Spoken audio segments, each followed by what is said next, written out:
Welcome back po muli sa ating YouTube channel, Sherwin TV. So ngayong araw po ay maglilibot po kami. Ayan, pupunta tayo sa mga seniors. Ayan, upang ipamahagi po yung sponsor sa atin ni Mrs. Sai na Rice and Groceries. Ayan, para po sa mga senior dito lang po malapit sa aming lugar. Ayan, tara po, samahan niyo po kami.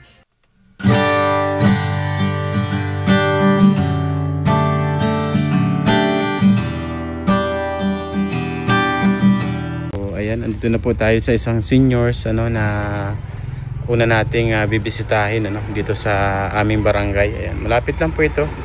Ayan, may mga seniors po dito kasi sa amin na talagang medyo hirap din sa buhay. Ayan, kung makikita nyo po, yun yung bahay ni Nanay Liti, nasa likod natin. Ayan. Ayan, so tara po, bisitahin natin.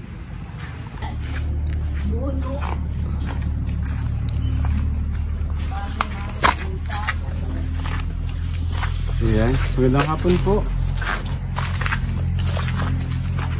Gusto po ang bahay natin.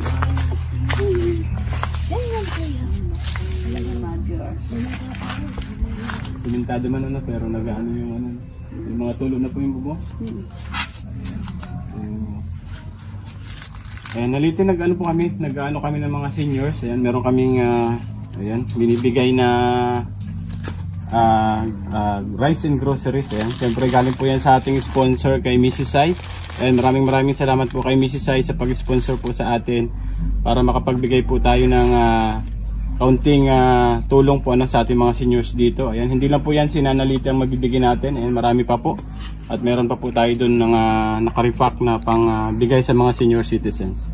Yan, Nanay, tara tingnan natin yung bahay mo. Parang hindi na yata, hindi na natita.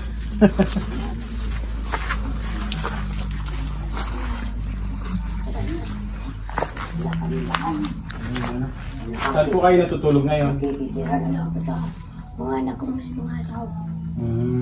Nandun ako. Puro po? Wala lang gusto kong mga katagaw lang akong palagi. Wala lang ako, wala ako. Tama lang po yan, para mas malapit kayo sa mga anak ninyo. Ayan, tingnan natin yung bahay ni Ayan. Ayan si Nanaliti po Ayan. Ilan taon na po kayo Nanaliti? Ilan taon na po kayo? 69. 69 po. Oh, 69 na pala si Nanaliti Ayan. So ayan, yung bahay niya po ay tululuan na. Ayan, yero naman po yung bubong niya kaya lang puro tululuan na.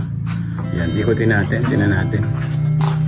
Kaya doon muna daw po siya nakikituloy sa kanyang mga anak.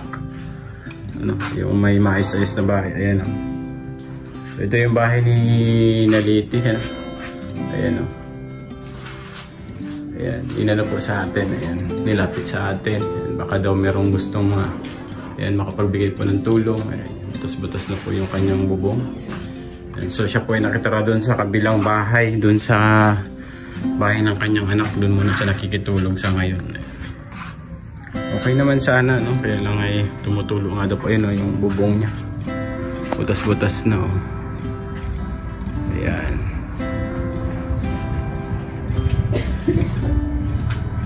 Ayan yung bubong tsaka ito yung tabing. Ayan.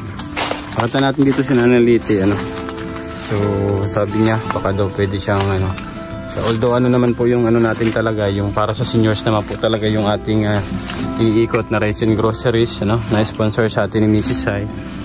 Ayan Ayan, sira-sira na yung bubong niya.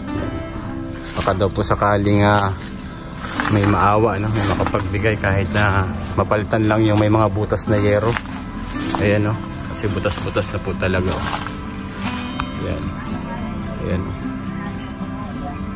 Ito po yung side ng bahay ni Nanaliti. Butas-butas na din. May mga ilang yero na dapat palitan kasi may mga butas yun. Ayan. Ayan. Ilan lang naman na yero. Sana merong makapagbigay kay Nanaliti kahit na konti-unti. Ayan, kahit ilang piraso makabili po tayo.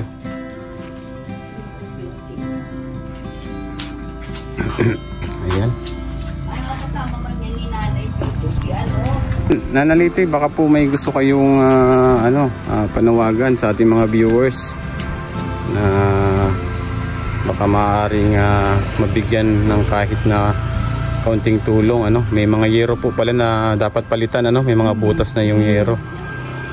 So ayan, na po natin dito si Nanaliti kasi malapit lang naman po ito dito sa amin. Ayan, isa rin po siyang senior citizen. Ayan, kasi po yung ating iniikot na na Rice and Groceries ay para po talaga sa mga senior. So dito muna po tayo in-advise ng ating sponsor na mag-ikot po dito malapit sa aming barangay. So kaya nandito po tayo ngayon, yung ating malalapit lang na mga lola, mga senior citizens. Ayan. Ayan, so Nanaliti, baka po meron po kayong gustong sabihin. Ayan, medyo po ang boses ni Nanaliti, hindi na po siya gano'ng nakakapag malakas ang boses, mahina na talaga. Ang boses ko talaga gano'n. Paminsan nga, wala na akong boses. Nawawala na akong boses. Kaya nahihirapan din po magsalita, Nahihirapan ako.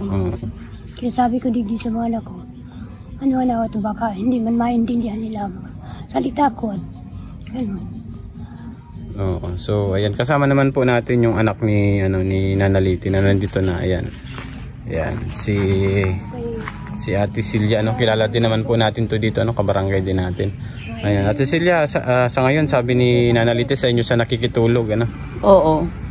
Ayan. Kasi nga hindi namin pinapatulog dyan kasi nga baka magbagsak na lang bigla lalong maano. Oo, tsaka tululuan na yung mga tumutulo na.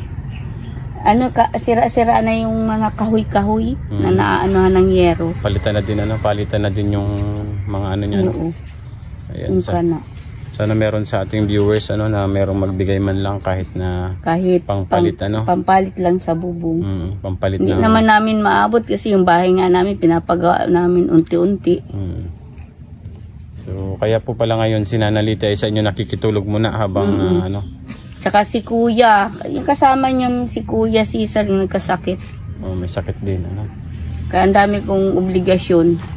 Kahit mahirap kami, marami akong obligasyon. Ayan, okay lang po yan.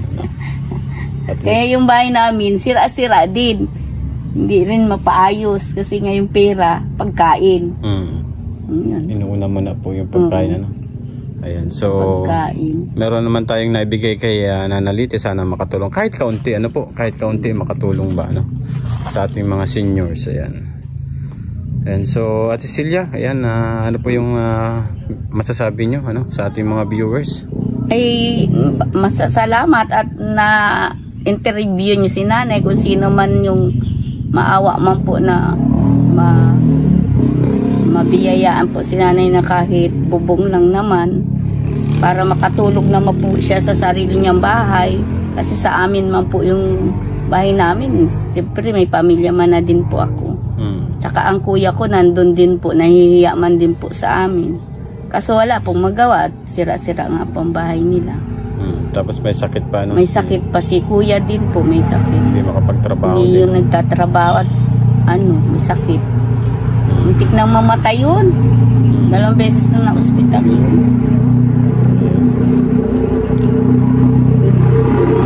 Ngayon. Kaya. So, ayan.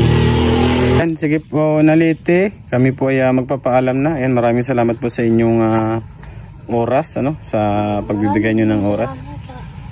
Pagpunta nito yung pag-tita at nabibigita ninyo ang bahay namin na pirata. Ayan, matagal na kami dito nila. Minsan kami nakatula, kailangan ko. Napapagod na natin magpara. Wala isali.